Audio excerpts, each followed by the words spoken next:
Olá, tudo bem?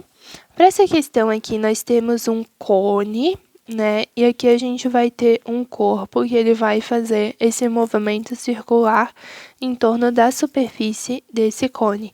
Então, o que vai acontecer, né? Esse cone aqui, ele no caso é tridimensional, aí esse corpo vai percorrendo aqui sempre a uma mesma altura desse cone e ele vai completar este movimento circular aqui.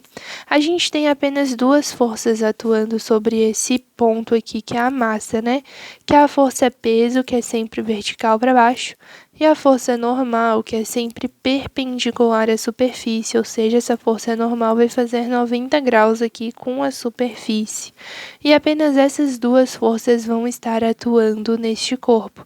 Essas duas forças vão ter que produzir um equilíbrio vertical, afinal não vai existir nenhuma aceleração nem para cima nem para baixo, né? Esse corpo vai permanecer numa mesma altura aqui girando, então as forças verticais precisam se anular. E aqui a componente horizontal, no caso a resultante, né? Ela vai ter que ser radial, sempre apontando para o centro para que ela possa atuar como força centrípeta.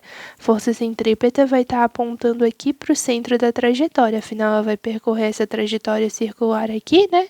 Então a força centrípeta vai estar apontando aqui para dentro, tá bem? Como a força centrípeta não é uma força por si só, mas sim uma força resultante, então ela precisa que outra força, no caso a componente horizontal aqui da tração, esteja atuando como força centrípeta. Aqui eu desenhei um pouquinho maior a situação para a gente ver. Eu tenho a força peso vertical para baixo, a força normal que vai ser perpendicular à superfície aqui do cone. Aqui eu tenho um ângulo alfa sendo feito com a vertical. E aí a gente vai começar a desdobrar aqui as componentes, ângulos e tudo mais. Primeira coisa, como a normal está inclinada, então eu posso decompor ela em duas. Uma componente vertical, que é o NY, e uma componente horizontal, que é o NX. E a gente pode começar a determinar a partir dessas componentes. Como vai ter um equilíbrio vertical, então o NY vai ser igual ao peso e o NX vai ser igual à força centrípeta, que eu escrevi aqui para você. E aí, a gente também precisa determinar esse ângulo alfa aqui.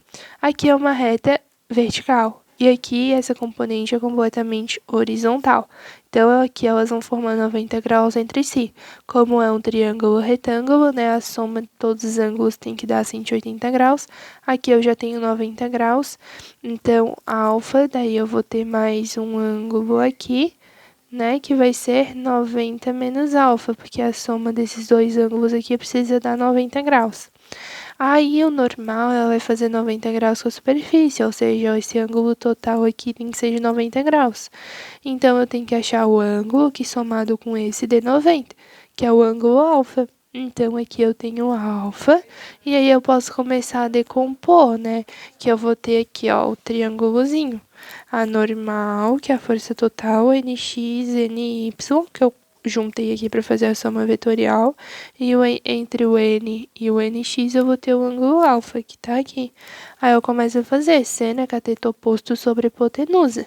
Então, o seno de alfa fica NY sobre N. Né? Então, NY é igual a seno de alfa vezes o normal. E o cosseno é cateto adjacente sobre hipotenusa, então o cosseno de alfa fica NX sobre N. E o NX é cosseno de alfa vezes N. Tá, e agora que eu tenho as componentes, a gente pode vir aqui e substituir. NY, no caso, é N vezes seno de alfa. Então, N vezes seno de alfa é igual ao peso.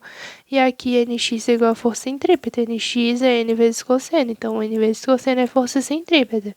Só isolando aqui o N, eu posso passar esse seno para cá dividindo. Fica normal igual ao peso dividido para seno de alfa. Tá? Lembra que a força centrípeta ela é dada por mv² sobre r. Então, eu posso substituir aqui, ó, n vezes o cosseno de alfa é igual a mv² sobre r. Sendo r o raio da trajetória. Qual é o raio da trajetória circular? É daqui até o centro. Então, esse aqui vai ser o raio da trajetória, tá? Ó, N vezes cosseno é igual a M vezes a velocidade lá pelo movimento circular é dada assim, ó. Velocidade é igual a ômega vezes R. Como todas as alternativas ali estão em função de ômega, então a gente tem que substituir, né, para ter o resultado correto. Daí eu venho aqui e coloco, substituo V por ômega vezes R, coloco ao quadrado dividido para R. Como está multiplicando, cada um leva o seu expoente sozinho. Então, fica m vezes ômega ao quadrado vezes r ao quadrado dividido para r. R ao quadrado dividido para r fica r vezes r dividido para r. Um r corta com o outro, sobra só um r em cima. Então, n vezes o cosseno de alfa é igual a m vezes ômega ao quadrado vezes o raio. Com isso, lembra que lá em cima a gente teve que a normal é P vezes seno de alfa? Então, substitui P sobre seno de alfa vezes o cosseno de alfa é igual a m vezes ômega ao quadrado vezes r. Peso é massa vezes gravidade. Aí fica massa vezes gravidade vezes cosseno dividido pelo seno é igual a massa vezes ômega ao quadrado vezes r. A massa aqui dos dois lados pode acabar cortando, né? Porque tá dos dois, tá igual, então a gente pode cortar. E aí eu posso isolar o raio dessa trajetória ficando g vezes cosseno de alfa dividido para seno de alfa vezes ômega ao quadrado, só passei dividindo. Agora que eu tenho um raio, lembra que eu disse para você lá em cima que esse aqui era o raio e a gente quer a altura? Então, eu posso fazer aqui com o ângulo alfa, ó. Aqui eu tenho um raio e aqui eu tenho a altura. Para eu relacionar cateto oposto e cateto adjacente, eu tenho que usar a tangente, que a tangente é cateto oposto sobre cateto adjacente.